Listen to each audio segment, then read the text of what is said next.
Na história da Igreja Cristã, talvez a declaração confessional mais antiga que sobreviveu através das eras e o primeiro esforço para criar um credo que resumisse a essência do cristianismo é encontrado, obviamente, no Credo dos Apóstolos. E no Credo dos Apóstolos, encontramos algo que é um pouco incomum. Ou seja, há uma referência neste credo a uma pessoa histórica diferente de Jesus. Essa pessoa que faz parte do credo e permanece de maneira notória e infame por causa disso é Pôncio Pilatos. Nós temos uma linha no credo dos apóstolos. Sofreu sob Pôncio Pilatos. Agora, os historiadores têm feito a pergunta com frequência: por que os cristãos da igreja primitiva acharam importante fazer uma referência específica a Pôncio Pilatos em uma breve declaração de fé que resume a pessoa e a obra de Cristo? E a resposta que descobrimos quando estudamos essa questão é que a igreja primitiva considerava Pôncio Pilatos uma pessoa um tanto importante em termos da história da redenção, que ele foi usado por Deus em um determinado momento e em um lugar específico por um motivo específico, a saber, provocar a morte de Cristo que foi designada para a nossa redenção. E Pôncio Pilatos, como instrumento, de acordo com os pensadores da igreja primitiva, como instrumento em um papel que é chamado de publica persona, ou como diríamos, uma pessoa pública. Ele é uma figura pública que está em posição de autoridade, a sede do poder romano, já que ele representava o governo romano naquele drama. Assim como a vida de Jesus começa com uma referência a um governante romano, César Augusto, ela termina nas mãos de outro governante romano, Pôncio Pilatos, que está atuando nesse papel de pessoa pública. Agora, o significado disso nós veremos, espero, mais adiante. Mas uma das declarações mais importantes, novamente, de acordo com a igreja primitiva, que saiu da boca de Pôncio Pilatos quando ele encontrou Jesus face a face, é uma breve declaração que ele faz após o seu interrogatório de Cristo e depois de ter declarado à multidão: eu não acho culpa neste homem. Quando as pessoas gritavam por Jesus, e Pilatos está sentindo a pressão da opinião popular, e por conveniência política, decide lançar Jesus como um alimento, por assim dizer, para as multidões frenéticas. Jesus é apresentado à multidão por Pilatos, e Pilatos pronuncia duas palavras em latim, que se tornaram historicamente significativas. E essas duas palavras são ECA, E-C-C-E, homo, H-O-M-O. E quando vemos isso impresso, geralmente vemos um ponto de exclamação afixado a ele. Eka homo, que traduzido simplesmente significa eis o homem. Agora, mais uma vez, na igreja primitiva, os pais da igreja primitiva acreditavam que quando Pilatos fez essa declaração aparentemente insignificante, eis o homem, afinal ele apenas chamou Jesus e o colocou diante da multidão. E ele apenas disse, aqui, olhem para o homem. Lemos isso superficialmente e você pergunta, que significado possível há nisso? E talvez se seguirmos o cânon e as regras de exegese que usamos hoje em dia, na erudição bíblica, não atribuiríamos tanta importância a essa palavra. Mas na igreja primitiva, com a convicção de que Pilatos não estava falando apenas como um indivíduo particular, mas como alguém autorizado pelo Estado romano, que suas palavras assumem um significado mais importante. Mas mesmo além do papel de falar como pessoa pública, nessas categorias, a igreja primitiva viu em Pilatos um homem que estava fazendo declarações que tinham um significado muito além do que ele próprio pretendia, e que ele se tornou, no sentido real, para este momento, um porta-voz do próprio Deus. Agora, o pensamento por trás desse tipo de interpretação e esse tipo de condições das palavras de Pilatos está enraizado em algumas passagens do Antigo Testamento onde vemos Deus falando sua palavra por meio de pagãos. Ele até mesmo anunciou uma revelação por meio de Balaão e até mesmo falou por meio da jumenta de Balaão.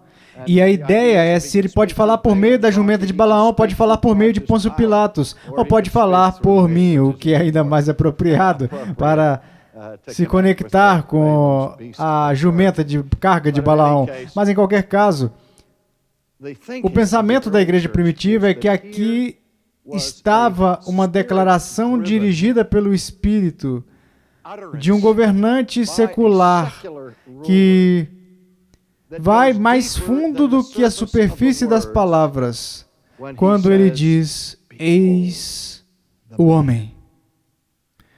Porque há uma ironia suprema nessa declaração. Porque Jesus é visto nas páginas do Novo Testamento não apenas como um homem, mas ele é visto como o homem. Muito do nosso foco, é claro, quando olhamos para a pessoa de Cristo e de sua vida, está em sua natureza divina. Este é o Deus homem. Mas quando olhamos por um segundo e focamos em sua humanidade, vemos que o Novo Testamento enxerga Jesus como o homem perfeito, como o segundo Adão, o novo homem, o homem que restaura a plenitude da dignidade que Deus pretendia originalmente com Adão. E Adão estragou e desfigurou a imagem de Deus na qual fomos criados. Ele falhou no teste em que foi colocado e tornou-se corrupto. E essa corrupção passou para toda a geração humana e para todo o ser humano, até que este homem veio à cena da história, que viveu sua vida corondel, a cada segundo diante da face de Deus, em perfeita obediência sem pecado. E assim essas declarações duplas de Pilatos. Número 1, eu não acho culpa neste homem. Ora, eu quero perguntar por um momento, por que você acha que Pilatos disse isso? Pilatos disse isso porque não encontrou nenhum defeito no homem. E a razão pela qual ele não encontrou nenhuma falha no homem que acabou de interrogar é porque não havia nenhuma falha a ser encontrada. Então, essas duas declarações, eu não encontro, não acho culpa neste homem. Depois, eis o homem.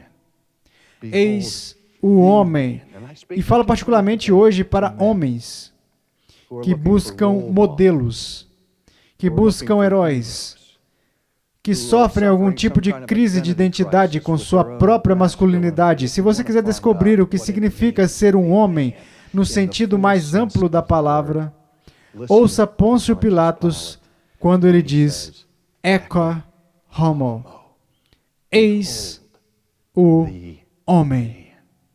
Agora, isso ocorre, como eu disse, após um período de interrogatório e exame, em que Jesus foi enviado às autoridades romanas, das autoridades judaicas, porque o povo judeu não tinha autoridade para executar criminosos e exercer a pena capital. E eles estavam tão determinados que Jesus fosse morto, que entregaram Cristo nas mãos dos gentios. E o gentio, agora, quem representa o cumprimento da profecia do Antigo Testamento de que o Messias seria entregue aos gentios, é Pôncio Pilatos. E temos, no Novo Testamento, um breve registro, pelo menos, da parte da conversa que se seguiu entre Jesus e Pôncio Pilatos. Lemos no versículo 33 do capítulo 18 de João, estas palavras. Tornou Pilatos a entrar no pretório, chamou Jesus e perguntou-lhe, és tu o rei dos judeus? Respondeu Jesus, vem de ti mesmo esta pergunta, ou te o disseram outros a meu respeito? Em outras palavras, Jesus está dizendo a Pilatos, por que você está me fazendo essa pergunta? É para satisfazer a sua curiosidade? Você está preocupado, está nervoso por eu estar aqui para liderar uma revolução política e expulsar você e o restante de vocês, romanos, deste país? Você está fazendo essa pergunta por sua própria iniciativa ou alguém te obrigou? Mas Jesus já sabia a resposta para essa pergunta. Ele sabia que havia sido acusado falsamente de ser um revolucionário no sentido político. E os governantes judeus, a fim de incitar a fúria romana contra Cristo, acusaram Jesus de ser sedicioso, de ser um pretendente ao trono romano. E então Jesus desafia Pilatos logo no início desse diálogo. E Pilatos replicou, né? Porventura sou judeu? A tua própria gente, os principais sacerdotes, é que te entregaram a mim. O que fizeste? Respondeu Jesus, o meu reino não é deste mundo. Se o meu reino fosse deste mundo, os meus ministros se empenhariam por mim para que não fosse eu entregue aos judeus. Mas agora o meu reino não é daqui. Essa é uma resposta fascinante que Jesus dá. A primeira coisa que ele diz é, você está pensando em categorias erradas, Pilatos. Ele não nega que é o rei dos judeus. De jeito nenhum. Na verdade, essas palavras, se você olhar com cuidado na estrutura do texto, confirmam que Jesus entendeu que ele era o rei dos judeus. Mas não no sentido que Pilatos estava entendendo, ou no sentido que os seus outros adversários estavam entendendo isso. Então ele disse, o meu reino não é deste mundo. Então ele dá um aviso velado a este que representa todo o poder militar de Roma. Ele diz, se eu fosse um rei, no sentido que você está pensando, se o meu reino fosse deste mundo, tudo que eu teria que fazer era um sinal para os meus servos e estaria acabado para você, Pilatos. Isso segue um tema que é recorrente no Novo Testamento. Durante o ministério de Jesus, há inúmeras ocasiões em que as autoridades procuram prendê-lo e querem encontrar uma razão para prendê-lo, para que possam se livrar dele. E em uma ocasião, os soldados chegaram a prendê-lo e nos dizem que Jesus simplesmente, calmamente caminhou no meio deles e ninguém pôs a mão nele.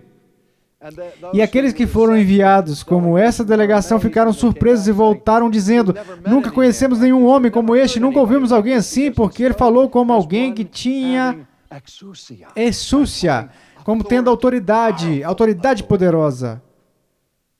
E Jesus deixou claro que ninguém tira sua vida, mas que ele daria a sua vida por conta própria para as suas ovelhas. E ele está fazendo a mesma afirmação a Pôncio Pilatos, quando ele disse, ei, se eu quisesse, eu poderia invocar legiões de anjos, eu poderia fazer com que os meus servos se levantassem e assumissem o controle, mas esse não é o meu propósito, esse não é quem eu sou, o meu reino não é deste mundo. Então lhe disse Pilatos, logo tu és rei? Respondeu Jesus, tu dizes que sou rei. Eu, para isso nasci, e para isso vim ao mundo, a fim de dar testemunho da verdade. Todo aquele que é da verdade, ouve a minha voz.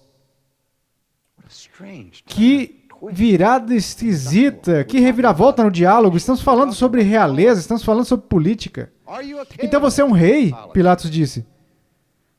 Jesus disse, você que disse isso. Não é por causa disso que eu estou aqui. Agora é interessante quando olhamos para a vida de Jesus e tentamos especular sobre o que era Jesus, o que o conduziu, o que o despertou, o que despertou sua paixão, qual era a sua principal missão, como ele concebeu em sua própria autoconsciência a missão que ele deveria cumprir. E há várias vezes no Novo Testamento em que Jesus faz um resumo do propósito de sua vida e do seu ministério. Eu vim para que vocês tenham vida e tenham com abundância. Eu vim para me doar como resgate por muitos, e muitas alusões como essas. Mas aqui ele se concentra em outra coisa. Quando Pilatos disse, quem você é? O que você faz? Jesus disse, por esta razão eu vim ao mundo, para dar testemunho da verdade.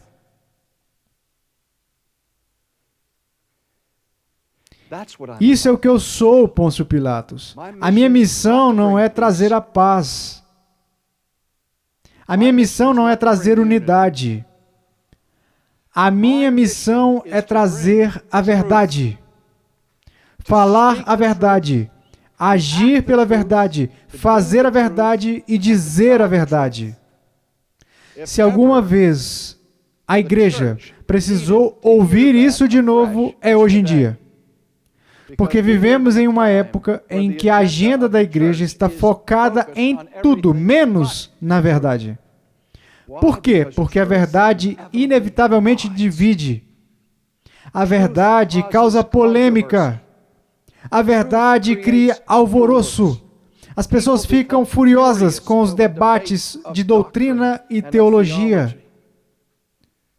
Não sei quantas vezes na minha vida li o livro A Escravidão da Vontade de Martinho Lutero, mas li novamente esta semana.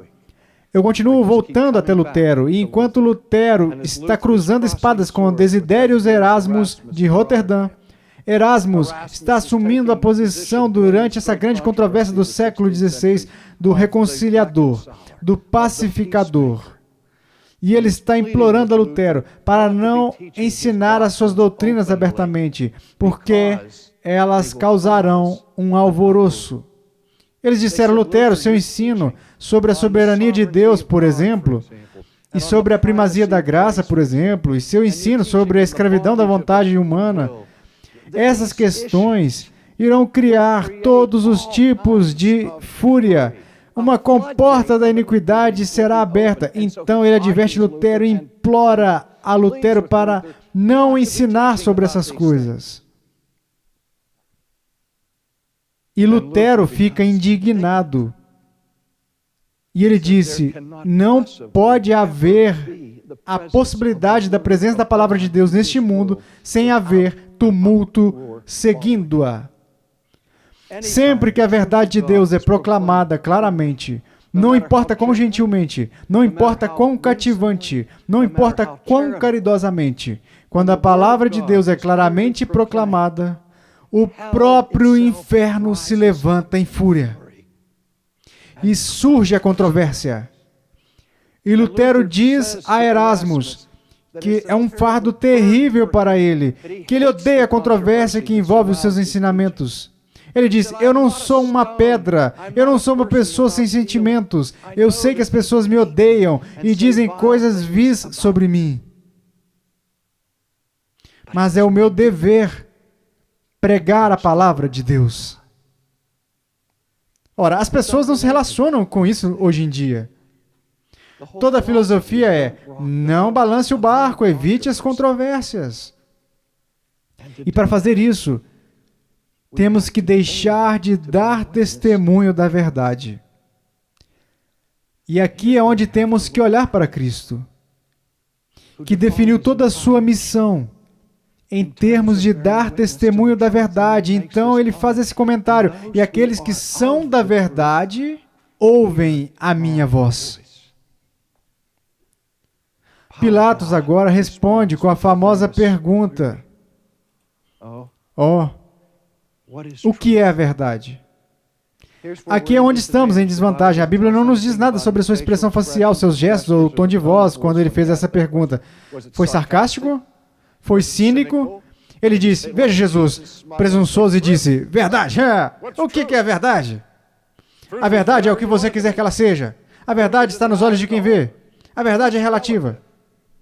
Talvez essa tenha sido a atitude de Pôncio Pilatos, não sei, mas também é possível que por um breve segundo na carreira política desse homem, ele tenha um pensamento sóbrio e foi educado, e em vez de pensar em termos de conveniência política, ele pensou por um segundo na verdade e disse, o que é a verdade? A grande ironia deste encontro, este encontro face a face, é que o que Pilatos não sabia naquele momento era que ele estava face a face com a verdade. Ele não tinha ouvido as palavras de Jesus, que Jesus havia falado na noite anterior. Eu sou a verdade. Jesus era a própria encarnação da verdade. Sua missão era suportar e testemunhar essa verdade. E Pilatos perdeu isso. A verdade estava bem diante dele. E ele errou, embora, novamente, por um breve segundo, até mesmo Pilatos não foi capaz de deixar de falar a verdade, porque estava na sequência o que ele disse: eu não acho culpa neste homem.